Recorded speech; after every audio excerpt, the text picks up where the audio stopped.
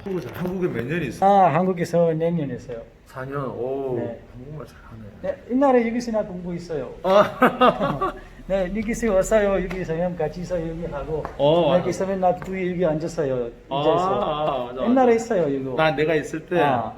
옛날에 나 이거 알아요, 사장님께서. 여기 사무실에서 사람 많이 있으면 공부 있어요. 테스트 하고 있어요. 테스트하고, 그치. 테스트 하고 다음에 여기서 맞아. 너를 여기서 앉아서요. 공부 배워요.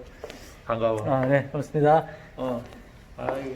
지금 여기 오늘 사람 일요일은 지금은 코로나 때문에 예. 예배를 안 드리고 네. 그리고 교육도 토요일 하는 교육 그다음에 한국어 예.